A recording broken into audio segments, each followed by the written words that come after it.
you can lead authentic to your personality. And in fact, that makes people trust you so much more when they can see that you're bringing your real self into the role. Welcome to the Disgruntled PM Podcast, your weekly therapy session for the chaotic world of project management, transforming daily frustrations into real action. Welcome, everybody. I'm Trevor, the Disgruntled PM, joined today by my guest, Christi Dickey. Now, Christi has made her name for herself in the world of emotional intelligence and regulating your emotions and feelings. So, Christi, why don't you introduce yourself to the audience? Well, hello and hey, Trevor. Thank you for having me on the podcast. I really appreciate the opportunity to talk about, what it is I do and what I'm bringing to this space that might be a little bit unique and different from what folks are used to hearing from people like me, strategists and consultants. So, what I am is a behavior and leadership strategist that helps folks mostly in midlife learn how to lead and live authentically. And I know authentic is a little bit of a buzzword, but as I talk about what is a behavior and leadership strategist, I think the folks that are listening will understand, like, I mean that quite literally. So, my background is in behavior science, which is the study of why humans do what they do and how to shape that over time in a really powerful, meaningful, and sustainable way. Their applications of that are quite large. The original application of behavior science was to business, which makes sense, right? When you think about, like, what do business people, when they're thinking about marketing and selling products, et cetera, need to know? They need to know why humans do what they do in order to understand how to increase sales, engagement, and all the things. You really need to have a great understanding of that. It's also required to be a really good leader, manager of any kind, to understand what drives human behavior, what drives sustainable change, how to move individuals from A to Z, how to move teams from A to Z. So I pair all of that experience and background with deeper sort of like consciousness awareness, like a deep self awareness, which is tied to like nervous system regulation, identity, etc. So how's that for an opener? Well, I'm not quite sure you're qualified to help us with project managers. That was a joke. Oh, I was like, why do you say that, Trevor? No, that was a joke. I was kidding. I do. Yeah. I So, gotcha. Very so good. let's start off with the beginning because Uh, as PMs, we're trained that we lead through influence rather than authority. And there's all kinds of ways to get buy-in, to get your team to buy into your vision, all that kind of stuff. What are some basics that you found over time that are just universal truths in how to work with influence versus authority? Well, some universal truths, especially when you're thinking about like project management and you have, a new something initiative or project that you're launching and you got to move it from, the idea of it to the actual implementation of it is understanding, excuse me, how hard it is to get people to change their behavior. Even when it's so clearly a great idea, you have to understand from a behavioral lens, we call it center. It's really hard to move people off their center. So I'll use, because we're almost to New Year's, right? Everybody's going to be making their New Year's resolution. And some people will be able to do it and they can hold on to it for about 6 weeks. I think the average like behavior, like I'm going to lose weight and go on a diet. Usually people can sustain that behavior just from like the intention of it for maybe 2 weeks. So you, as a project manager, you need to know that going in, like, okay, I'm going to need to employ some behavior science and some implementation science. And if you don't know implementation science, go Google it. Learn all about it because there is literally a whole world of science that tells you how to do change management with a group of people and how you get them to move off that center and actually stay off of it recenter them, so to speak. So, like I was saying, people can hold it from just the idea of, okay, my boss wants me to change it, and they can sustain that for a solid couple of weeks. And then you're going to see them backslide into their old habit, right? So, I don't know if you've ever had that experience of like, as a manager, you might think, oh my God, I'm so in a hurry. I'm just going to send out this quick email and say, hey, by the way, next week we're changing how we're doing payroll and we're going to use this form instead of this form. So here you go. I've attached the document that you're going to need to upload or the link to the system or what have you. And you think, done. And what does everybody do next week? The old way. This or or they don't do it at all because they didn't understand the new Uh way huh. and they just said, Uh I'm huh. not going to do it. Exactly. So that is a classic example of people do not move off center easily. And it's really hard unless there is some level of uncomfortableness. And that's uncomfortable to hear that people don't want to change unless it gets uncomfortable and maybe even painful.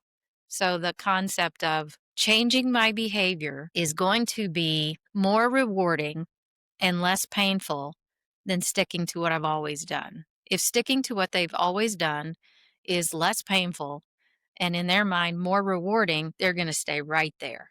So change happens when people get uncomfortable. And I'm not saying you should be a mean boss or project manager and make people feel bad. That's not what I'm saying. But I am saying maybe the uncomfortableness is really explaining why, because that's a huge piece of it and why people stay stuck in that center.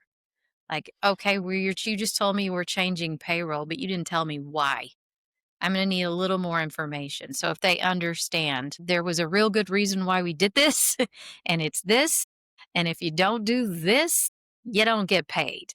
You are just giving them all sorts of clear signals of, I didn't just randomly decide in the middle of the night I'm changing some procedural thing. There was a real reason. Perhaps you changed payroll vendors, something like whatever it is that people need to know why. Why do you want me to change? And then without getting too deep into the weeds of how you change that behavior, there are other behavioral principles that you can pull into that to kind of help. But some basic tenets is know what you're up against when you're trying to make a change, even if the change is just adding something new to the plate. Being extremely clear on why, giving them multiple opportunities to be exposed to that why. So, not one email, maybe it's an email, a quick video message, and a quick team meeting, right? Like maybe three different touch points. Things are changing. They're going to change on X date. Here is why. And this is how you're going to be able to do that. Here's your support on that. So, knowing people tend to stick to their center unless there's some clarity around the why and there's some uncomfortableness to help them nudge off that center. Yeah, one of the things I do when I'm consulting with process improvement is I tell them up front, look, we're going to change things and it's not going to be fun in the beginning. It's going to be slower. It's going to be more miserable. But once you start to get the hang of this new process, like that new form, you used to be able to fill out your payroll form in 5 minutes on a Friday afternoon. Now it might take you 15 minutes because you're rewiring your brain on how to fill it out. Mhm. But over the course of a month, it might take you now less than 5 minutes because you've gone through that adaptation. Mhm. That's very wise. Yeah, you made me think of another truth, which is when you do change something, whether it's somebody resigns and a new person comes in, or you're adding a new form or a change in process. What you just said has a name. It's called a behavior burst. So, whenever you change something, people just flail and whine and moan, and you see all kinds of bad behavior. But as a project manager, if you know that ahead of time, and stick to, hold your frame, so to speak. Like you've explained the why, you've offered the support, you've given multiple touch points. You can even say, I see you're all struggling with this change. And in your mind, cognitively, this is a behavior burst. It's going to happen and then it's going to go away. Just naming it for people can really help. Like, I see that you're struggling with this. I'm here to help you work through it. This will be over in another 48 hours. Like, you know that that's true. Anytime you change anything, it's like, even in your home life. If your favorite coffee shop gets shut down, you have a little temper tantrum because now you have to go to a different one. We've all experienced it, when you have to change your habits, it's uncomfortable. You have some behavior and then you adjust and you move on. Yeah, when that place that you used to always use as a landmark for near your house closes down or changes businesses, and then everyone's like, "I don't see that place." You're like, "Oh, it used to be this." Yeah, yeah, exactly. Yeah. Yeah. So let's talk more about the emotional intelligence side of leadership because, in project management, we focus on having to work as communicators and team leaders more than we do actually managing projects. And one of the things I always say is I was taught very early on by a team leader of mine in the army, and sat me down right when I got to the unit, and he said, "I will not treat you the same as everyone else." I'm like, got it. Yep. He's like, no, no, let me rephrase that. I will not treat you the same as everybody else. I give each person what they need, Mm, not everybody the same thing. so wise. Yeah, yeah, Yeah.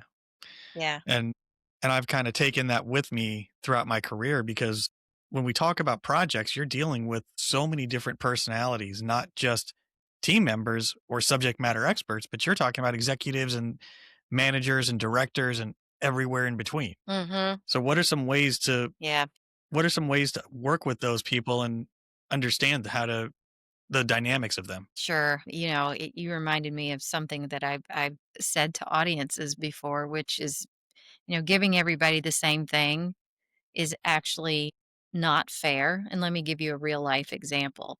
Let's say you and I and one other gentleman get on an elevator, and the other gentleman, has a health crisis and he falls to the floor and he requires CPR. And so I deliver the CPR, and afterwards it's over, and you look at me and you say, well, that's not fair. How come I didn't get CPR? Because you don't need CPR. So, yeah, that's a great way to like help people understand. Like, no, we don't all need the same thing. In my work, I talk a lot about identity and how important understanding what that truly means is, to you as a leader or as a project manager. And what I mean by that, and I'll use myself as an example. When I first stepped into leadership, I was brand new. I was so green. So I felt like, I didn't feel like I was trying to like perform the role. Like, I think leaders need to dress like this, and they need to speak like this, and they need to like schedule lots of meetings, and they need to talk to people like this. And so I sort of like performed the role of a leader instead of actually just be a leader. Don't perform it. Be who you naturally are. Not to say that you shouldn't evolve and grow, but always staying true to who you actually are, your underlying identity, so that if somebody did like observe you at home and then at work and then maybe out in the community, you're the same person everywhere you go. Like, you're not various versions of yourself, because that's a quick way to burn yourself out. Because then you're always trying to remember, like, oh, wait, over here in this environment, this is how I am, but over here I act a little bit differently. No. So, project management leadership is not about performing in a particular way. So, you don't need to worry about, being a general, or like a dictator, or like really rough on people. Like, no, you can lead authentic to your personality, and in fact that makes people trust you so much more when they can see that you're bringing your real self into the role. And then that gives them permission to be their real selves. What I found, when you perform a role, people stiffen up and they're awfully afraid to make a mistake because they can see that you're afraid to make a mistake. So everything sort of stifles and goes stale. There's not a lot of open dialogue, and that sort of thing. So you want to foster that. And there's so many ways and avenues we could take from here, Trevor, in terms of like, how do you start to bring in that emotional intelligence? How do you start to bring in like your true identity into your role as a leader, into your role in life? But first of all, it's just that awareness that leadership isn't a performance. It's you. It's what you're bringing to the table in terms of your skills, your experience, your ability to problem solve, implement projects, all of it, staying truly authentic to your core style. For example, when I first stepped into leadership, I was following a gentleman that was just really funny. I mean, in a way that I could not, that's just not me. For example, you would hear him coming down the hall. He would be sort of singing or rapping, and he would joke around with people. And some people loved that and some people didn't. But at first, I was like horrified. Like, I'm supposed to be that? That's not me. And so, pretty quickly I stepped into no, no, this is Christi. I am way more philosophical, introspective. I myself need to understand the why and the mechanics and the strategy and the vision. I love the collaborative spirit of that. I want to pull people into my problem solving process. I want to get help, fill in the gaps in my thinking. And so when I showed up that way, like, here's the ask. The project is X. I have some of this mapped out, but I'll be honest, team, I'm going to need your help filling in the gaps. Can we do some brainstorming and getting people invested? And so then it's easier for them to see the why because they were part of developing it. They were part of figuring out what the roadblocks were going to be, part of figuring out the stages, the timeline, potential roadblocks that we could tackle ahead of time. And what are the resources we need to go get? How do we assign tasks so that everybody's sort of rowing in the same direction? All those things of using people to help you build from your authentic version of you can make you such a magnetic leader. And then let's get into here's why behavior science helps you. Is behavior science teaches you why do people do the things they do? So why did my colleague come down the hall singing and rapping, but I don't do that? Or in when you're in project management, you need to know like who are your early adapters and who are your, I'm not ever doing that ever. Late stage people to adapt. Why? What's driving that? Why is this person so eager to hop on and that gentleman over there is going to hold on to the last second to the old way of doing things? So, pulling in a little bit of behavior science to help you know like, why do people do what they do? And beyond that, once you understand the root causes of all human behavior, then you can start to use behavior science to shape it. And not in a weird, like deceptive way, but just in a way that gives you insight that still honors your team members for who they are. But can kind of help shape their behavior in a way that's sustainable versus they could hold on to it for 2 weeks. That's what behavior science brings us is that capacity to shape human behavior in a lasting, sustainable way, moving off center and recentering. Yeah, I mean, I always go back to the example of sending somebody a message on a Monday morning. Mm, Some people, you send them a message of, "Hey, what's going on with this form?"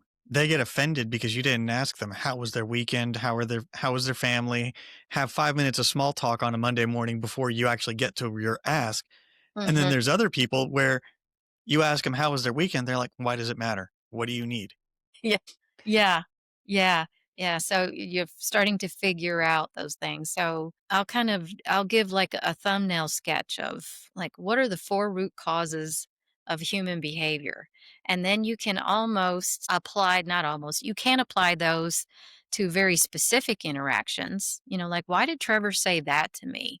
You can start to like analyze and go, oh, that's why. But you can also start to apply some generalities like, okay, Christy tends to operate like this. That must mean the primary driver of her behavior is X. That's good to know. So she's one that I probably don't need to spend 5 minutes, asking about the weekend and, how are kids doing. I probably can just dive right in and say, hey, this project's due on Friday.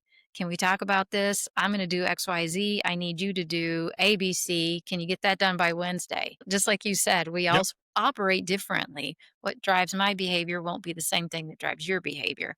And so knowing that as a leader is like really important, really important.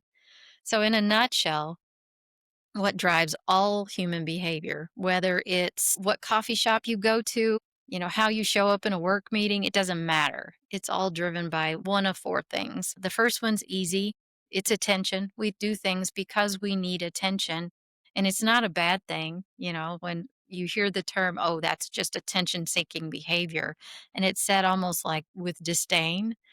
I push back a little bit and say, yeah, but we're human. We all desire that connection, and attention gives us that connection. And some of our team members need more of it than others, right? Some people need to know you see them, hear them, you're really locked in just with them. And some people just need to know, what do you need from me, right? Yeah. I Okay, mean, so yeah, attention can be high on their list or low on their list. But a quick and easy example of attention is, I just need for you at least once in a team meeting to make eye contact with me. And as weird as that sounds, I've had somebody say to me, hey, were you mad at me in that meeting? You didn't look at me, not even once. And I was like, you were tracking my eye movement? Wow. But that told me, like, oh, like some people really need that level of connection. So, kind of understanding your team members and knowing this person needs very little attention from me. They just need to know what the expectation is in an email and they're good. This other person needs me to walk down to their office and sit with them for 15 minutes, talk about their family, outline what I need from them this week, and a good thank you for all you're doing. Like knowing that as a manager is so gold because it can help you manage your time. Like you said, not everybody needs the same thing. So understanding that is just huge. yeah, I mean, one of the things I've observed this in my own personal life with friends is some people, I text them like we're just having an ongoing conversation for years. But other people, it's like you message them, wait 2 or 3 days and not hearing from them. And it's like you've just started the whole conversation over again. Hey, Trevor, how are you? How was your weekend? It's like we we just talked about something 2 days ago. Yeah, yeah, yeah, yeah. And Um, for sure. What I was going to add, Trevor, is knowing your people that are high attention seeking. What I would suggest is those are your folks that you want to pre plan how you're going to pay attention to them, especially if you're going to go into like a key, like strategy session or something where it's very critical how that meeting runs.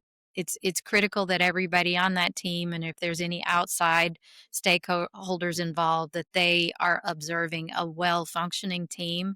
So you're thinking, dear God, Christy, don't wait till the end of this meeting, raise your hand and say, I don't understand any of this, or I don't agree with your plan. Those are your big attention seekers. The reason they're doing that is they want your attention and they're going to do it by upending everything. So get in front of it. And before that meeting, one strategy could be like, I'm going to give Christy a specific thing that I want her to talk about at that meeting. So instead of letting her tank the meeting, I'm going to be proactive because she is such an attention seeker. She needs to be seen. So I'm going to ask her to introduce everybody on the team to the outside people. I'm just making that up, but you get yeah, the idea. Or you're going to have key questions that you're going to ask of me maybe 3 times throughout the meeting. So you're going to make sure I've got a plan for this high attention seeking person before that meeting, because what will happen if I don't is she will tank it. That's how she's going to get her attention, and you don't want that as a leader. or you just don't invite them to the meeting and don't tell them it exists. But if you don't have a choice and like, there's no way this person has to come, Christy has to come, she always tanks the meeting. What am I going to do? I'm going to find a different way to meet that need that's for the good of the group instead of letting her tank us. And there's also the point of just having a conversation with that person before the meeting because Mhm. I've I've mentored a lot of junior PMs, and one of the things I tell them is you've got to know how to read the room, and to your point, knowing what each person needs in the meeting, because I use the example of there was a company I worked for and a senior level director, high influence, high impact person. And when he got on a top, if he decided he wanted to get on a topic, you weren't leaving until he was done with his topic. Mhm. And I told some, and I constantly used him as the example for people, and they were like, "Yeah, that is him. What else you got?" Mhm. I was like, "No, no, you've got to learn this skill because it's not something that you just get given of a cheat sheet of how everybody behaves in meetings." Mhm. That was extremely clever of you. Yeah, to have those side conversations even before, and that's part of how am I gonna give you the attention that you need. Yeah, some people do need you to talk to them beforehand, right? To kind of Well, manage expectations. this guy I didn't talk to beforehand, but I knew particularly how he behaved. And as you're framing this now, I'm thinking, okay, he was a high attention individual, Mhm. and he also was high influence, high impact, which means the attention need is magnified because he can tell you, nope, we're not moving on, versus you being like, I'm in charge. Yeah, uh-huh, exactly, yeah. So we talked about the first driver of all human behavior, which is attention. And as we, Hmm. as we just found out, Yeah. it's really, really big. And sometimes, or not sometimes, the second reason for human behavior is to gain something at a basic level. If you stop being paid for going to work, you would quit. We go to work to earn a living, right? So that's a real simple one, but that's the second reason. So the first one is attention. The second would be to gain something, right? So in a project management situation, what are they trying to gain? Maybe respect, notoriety, skills to feel included, to add to their resume. There's all kinds of things that could drive that? Like, what is it that you want? What are you trying to gain? So for that naysayer that's like, we're not moving forward, it could be just a simple of, you know what, I hear you got concerns. We're going to put that in the parking lot later, and I'm going to circle back to you privately, and we're going to figure out how to get your needs met. So you can tell me more clearly what's going on with that, and then just move him along. And we're going to put a pin in this and we're going to send an email about it, right? Yeah. Well, and to your point though, on a lot of project work, there's a lot of people that they just get, you're the leader with no authority, and then you've got resources from everyone else. Sometimes you've got the people that just don't plain want to be there. They're there because they have to be there. And then that's your opportunity to figure out, how do I get through to this person for buy-in? Exactly. Exactly. Yeah, and we can kind of circle back to like those scenarios and how do you look at that through a behavioral lens? But just to recap, so drivers of human behavior, attention, to gain something. Third ones should be Well, obvious, let's to escape or let's avoid. let's pause there for a second because we need to hear from our sponsors. Projects slipping? Teams misaligned? Using the wrong tools? Introducing Spec C from Constructive Curiosity, the project execution software built by project managers. Spec C keeps your team aligned, your priorities clear, and progress moving. And right now, join the Spec C beta launch crew to get early access and help shape the future of project management. Sign up today at constructivecuriosity.com. Current PM software not coming through? It's time to see what Spec C can do for you. And then I also need to pause to talk about the Patreon that I have, because that's where you get bonus interviews with every guest, including Christy. And one of the things we're going to be talking about in that bonus episode is going to be boundaries, rewriting your identity, people pleasing, things like that, and some tips around that, because those are all things that we deal with as PMs and just in our daily life. For the Patreon, it's $5 a month for the Drinking the Kool-Aid tier. And that's where you get full access to the postmortem interviews with every single guest that I've had on. So, Christy, that's what you got in store for you after we're done here. Sounds good. Those are all my favorite topics. Well, I didn't pick them by accident. I know. All right. So let's talk about that third characteristic now that you had on tap for us. So attention to gain something, gain access to something. And then the third is to escape or avoid. So, you may see people start to pick up their cell phones and they're not looking at their email, they're checking Twitter or X, or that's just a perfect example of escape avoid behavior, or mentally checking out. They're just not even tuned in at all. There's all kinds of examples of people escaping and avoiding particular scenarios and using behavior to do that. So, having a glass of wine at night is a perfect example of escape avoidance behavior. But I'm sure if you think about your team members' behaviors, you can start to analyze that like, oh, they just wanted attention or they were just trying to get a little recognition there. He's trying to escape or avoid this. So that's why he's ducking out of the meeting or, not showing up at all. So, kind of knowing what drives those behaviors can really help you find the right solutions. And the last reason that people do behaviors is simply because it feels good. Why do people go have a massage or have a good meal or bring a cup of really nice, delicious coffee to your meeting? It's a sensory thing that felt good to them. But understanding those basic human drivers can help you then know, all right, how am I going to shape the behavior of that individual team member? Or just like thinking in terms of group dynamics, how am I going to move this team forward, knowing sort of these underlying behavioral currents that are happening here? Because one thing that's true in behavior is any behavior that gets reinforced will, and put will in all capitals, continue. So if you have a team member that will not stop doing X behavior, it's being reinforced, whether you recognize how or where or when it is. So figuring out like, okay, is it me? Am I doing something as a leader that's sustaining and perpetuating that behavior? Because it's happening because it got reinforced. So, kind of understanding the dynamics of that and then using it in your favor as a leader. That means if I have a target behavior that I want, like I want this team to be cohesive, sort of all rowing the boat in the same direction with everybody having a clear role in this, then I have to make sure that I'm reinforcing the behavior of the group and each individual within that group. And that's a hard part of being in a leadership position because, like we just discussed, everybody doesn't need the same thing. So if I know Trevor needs a lot of my attention, that's his reinforcer. I better give it to him. Because Or, I'm going to get it one time, one way or another. yeah, exactly. So I've got to be strategic and I've got to know that. But that doesn't mean everybody in my team needs exactly that. Other people are going to want to escape and avoid these team meetings.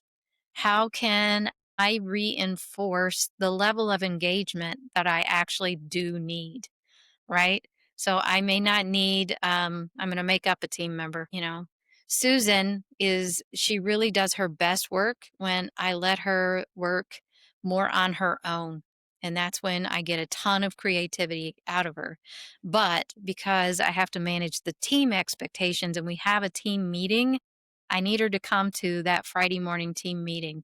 But I can explain that to her. Like, you know what, Susan, I'm going to leave you alone all week. Here's what I need from you. Do your thing. When you come to the team meeting on Friday, I need you to come and join us from this time to this time. And I'm going to need you to do a quick share out. And that's your role. So then she's like, okay, I can handle that. I can come to a group meeting and do a quick recap. That'll take me 5 minutes. And then I know my role. Christy's managed my expectations super well. She's left me alone all week. Great. So I'm reinforcing her in that way, and so on and so forth. If you know that you have people that are, super sensory seeking and need to feel good in the moment, then you can pay attention to the environment. Like, seriously, like environment affects behavior in a big, big way.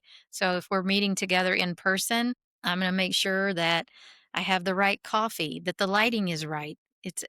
I'm paying attention to the seating arrangement, where we're seated, how we're seated, what the seats are, like all of it. So all the little things that you kind of have to pay attention to in that leadership role of knowing what drives human behavior and how to align that in a way that you're going to get the best out of your group and yourself.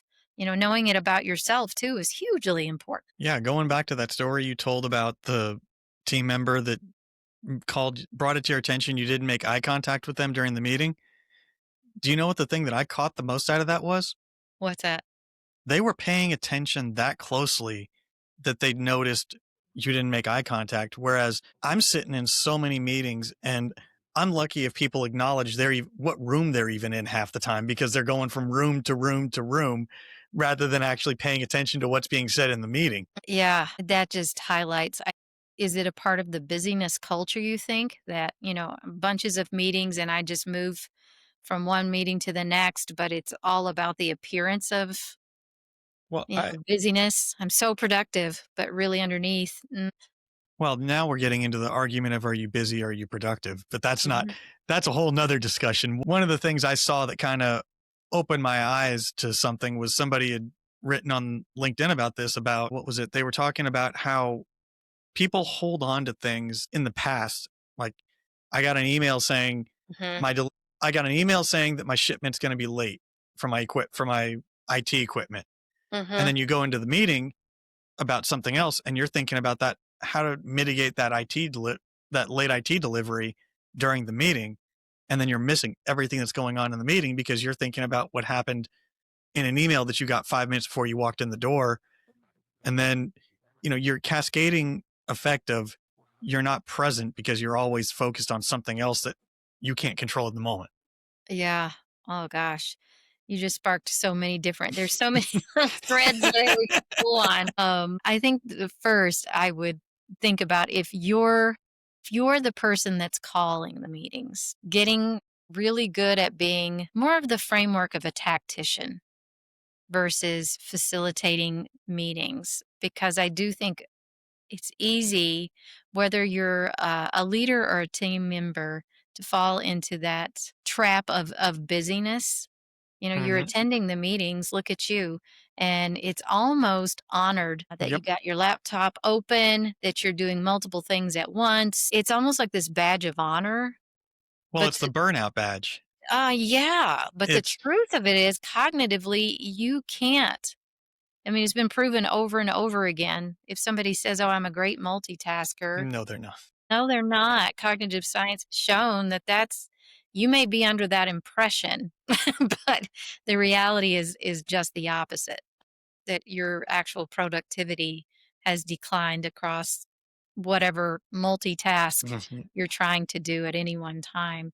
But a good tactician looks like, before I even walked into that meeting, I had a clear understanding of why we're coming to this meeting, what the agenda is, and what my contribution is going to be. So that's already super clear.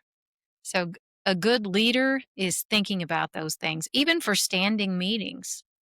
To the degree that, if you are supposed to have a Friday morning team meeting every Friday, but the why, the agenda, and what your role is could be handled more efficiently in an email, then that's what you do. I've done that. I've Mhm. turned, we always say this meeting could have been an email. I Mhm. have done that where I've turned regularly scheduled meetings into an email as a social experiment. And everyone was like, wow. And going back to that burnout, the badge of burnout, it's how often do we see people talk about, I'm in wall to wall meetings, I'm in meetings for 8 hours today or 10 hours today. And they're saying it like they're trying to brag that I'm busier than you. And Yeah. you look at them and you say, okay, well, if you're in these meetings all day, then how are you checking your email? How are you following up with whatever needs to be done Mhm. and multitasking? Then Yep. you're not doing Yeah. anything well. Exactly, exactly. And if you have people on your team like that, then that tells you a little bit about what's driving their behavior. So you can have, some nice little coaching sessions with them, knowing that, well, this is a person that really needs to be seen big time, heard, valued, respected. Mhm. They're seeking that out. How do I manage that expectation for them? How do I tell them as their direct report, here's what I need from you? Here's what I value from you. I'm going to ask you to do some really good energy management. Great job building a schedule where you have time blocks where you're really managing your energy. You're really great in the morning. You block some midday time for quiet. Look at you kind of get the idea where you're reinforcing the behavior you do want from them versus honoring that busyness. So giving them that feedback. Wow, Okay. you're at your best when you do this. I'm a little bit worried when I see your schedule, how tightly packed you are, because I know you're at your best when you do X. Let's see if we can get more on track with that piece of it. So, yeah, Kind of like when someone says, I have to block out time for lunch so no one schedules meetings over my lunch. exactly. That might be an indicator that Again, not everybody. Yeah. Oh, yeah, that they're definitely overscheduling themselves and that they are gonna, be burned right out, and you're gonna get not the best version of them, right? But yeah, good tactical leaders are thinking about whether it's a meeting, it's a project, whatever the task is, they're making it super clear. This is why we're doing it. Here's whether it's an agenda or, a strategic plan, whatever it is, the rollout of it is very clear. And you're also making it clear to each person involved, here is your role, so that that can hopefully enhance their actual presence, whether it's a meeting or the task or the initiative or whatever that might be. So, good tacticians are super clear on that piece of it. it sounds like we've come full circle from the beginning of the conversation where we were talking about rolling out those communications and letting people know realistic expectations of what to do. Exactly. Yeah. And having, when you're running these meetings, thinking of ways to engage people actually being present. Like, this is Mhm. not a meeting where you're going to be able to have your laptop or your phone out responding to text from, this, that, or the, you're not going to be able to firefight while you're engaged in this meeting. Like, sending those signals, things like meeting norms, managing people's Mhm. expectations, and being true to what that is, and not you as the leader deciding what those are going to be. So, setting the stage. So let's say I'm going to use that Friday morning team meeting. So the next time you come, you've already sent out an email, like, so they're super clear on why. And maybe one of the whys is, I want to improve the productivity and the efficiency of these meetings. So we're going to establish and craft these meeting expectations together. And then we're going to launch into the meeting, and we're going to tackle two of the top problems and leave with an action plan. That maybe it looks something like that. And where I'm getting with that is, when you have a group of people coming together, you need to have some rules of engagement that are agreed upon. And so that's why you don't want one person crafting those.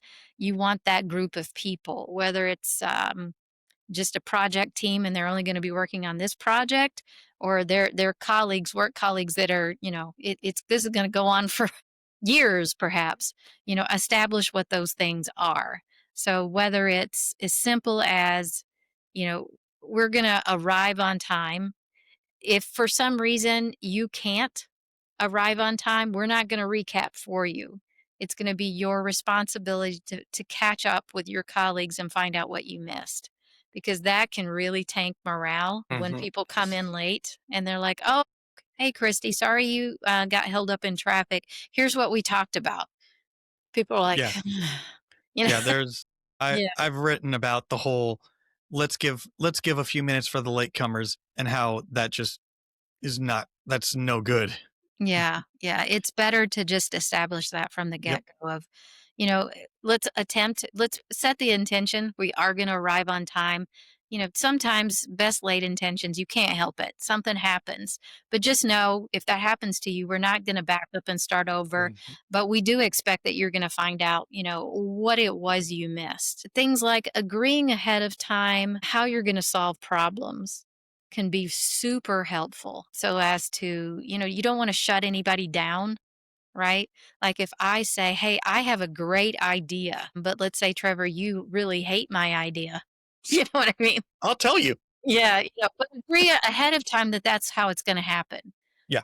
Like, just so that, your people that are a little more introverted take that as I'm never going to share anything again, or I'm going to be reluctant to share my ideas because I'm an introvert, and getting shut down like that felt like being shut down.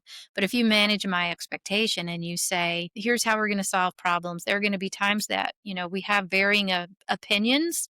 So we're going to agree right now that we're going to have free and open dialogue that is respectful. It's never going to be a personal attack. But, being able to push back on ideas and offer different perspectives is celebrated. So sometimes people might push back. Sometimes you might be the one doing the pushback. And that is celebrated, and we want that. We want that open because that's how teams function the best, is when we feel free to state our perspectives in a professional way. All those things, like, set the stage ahead of time so that these groups, like, there's no question about how disagreements or even just differences in opinions are going to be handled. Do that ahead of time and agree to it. Yeah, and I think that's a great place for us to stop for this episode, at least. Okay. You know, there's been so much great information that you've given us, Christy, and I try to have a personalized question based off of my guest's personality. Uh-huh. So I'll go with your background in behavioral studying. What's one movie where they got it completely right, just understanding how the behavior works? Well, my first thought, and I'll have to explain myself, is Succession. But Oh, they understood it and used it in a dark way. yeah, they did. Yeah, you see what I mean? Like, Hmm. they understood human behavior so well, but they used it in such harmful ways to their teams. So you can see it is quite powerful. But I definitely am endorsing using it for good, using Yeah, it to better yourself and using it to better your team members. The show Billions also. good one. I forgot Wendy does what I do. So I Yep. yeah, I wish I did it as well as Wendy. I mean, she was amazing, um, in most regards. But, yeah, those are 2 shows where they really laid out their human behavior and what drives it. And as you can see, you could use it in a deceptive, malevolent way, and I am not at all suggesting that. I am suggesting that it will make you a much better person all around, including a leader. If you understand yourself, know thyself, what drives you, and live that authentic version of you. And then understand what's driving your team members. What's the personality of each team member, and what's the personality of the team as a collective? And help them evolve into the best version of themselves, individually and collectively. So use behavior science for the good. Well, that's just anything in life, I think. Mhm. So I want to give you a chance to tell the audience where they can find you, what you're up to, all that stuff. A good place to find me is on LinkedIn because that's where I spend a lot of time in really going in depth into projects and whatnot. A big one that I'm really excited about launching is something called the Platinum Collective. I plan to launch that like February 1st. So let everybody get their New Year's resolutions out of their systems, and then we'll get serious. We'll get real starting February 1st. It's a place where people really can be transparent. So, no need to wear a mask, no need to come and pretend like you got it all figured out or you're the best leader that ever was. It's a place to say, this is really hard, and get varying opinions and perspectives on things. And my role will be to facilitate that and bring information to the group through the lens of like behavior science and really understanding how to use that for good, and how to apply that to identity, how to use that information to live in your authentic role, your identity, and shaping that. We'll also take a look at nervous system regulation, which is tied to that burnout culture that we've been touching on a little bit. It's huge to understand your own nervous system and how to live in a better, healthier energy management. And then also just that habit science. How do you build good and healthy habits that are sustainable over time? And That launches first. is this a paid membership that you're going to be doing? It is, but it's extremely affordable. Okay. And the platform that I'm launching it from, we'll have 2 live sessions every month where some of it will be more of like that hot seat but I'll make it a really comfortable, cozy hot seat where we can case study, like, here's a meeting I just had. It went super sideways. I don't know why. So I can help facilitate. Okay, let's look at this through a behavioral lens to give you a better strategy moving forward. Or maybe it's a project management issue that we can dissect and analyze and figure out a better way, a better strategy to use moving forward. So one session will be that. The other session will be me bringing a topic that I can instruct on and then having lively Q&A and hearing perspectives from different work initiatives. I would love to hear, like, here's what it looks like in the IT world. In the health world, it looks like this. Over here, in straight up business, it's looking like this. So we can kind of each see like applications of whatever topic I'm bringing and how that might look across various environments. And then the rest of the month that you can access on the environment different resources and tools to help you apply everything that we're learning. And then we'll move through different modules and then we'll spiral through, grow and learn and evolve moving forward from that starting point. And I'll have links to all that in the show notes. Perfect. Yes. Yes. You can also find me. I have a YouTube channel. It's called Tales from the Inside with Christi. I do short form, and long form about many of the topics that we just talked about, Trevor, whether it's people pleasing that we'll talk about in a little bit in your Patreon, or it's identity, or it's authentic leadership, behavior science, all of the topics that are all my faves. Well, with that, I think that that's a great place to wrap. Want to make sure we thank the sponsors and everybody who helps me put the show on. Thank you to all the Patreon subscribers who enjoy the content enough that they want to be getting those bonus episodes. Don't forget to like and subscribe, follow on all the platforms. Make sure you comment, all that fun stuff. So, like I always do, may all your deliverables be on time, your budget's in the black, and your scope not creeping. For Christi Dickey, I'm still Trevor, and I'm still the Disgruntled PM. Thanks for listening.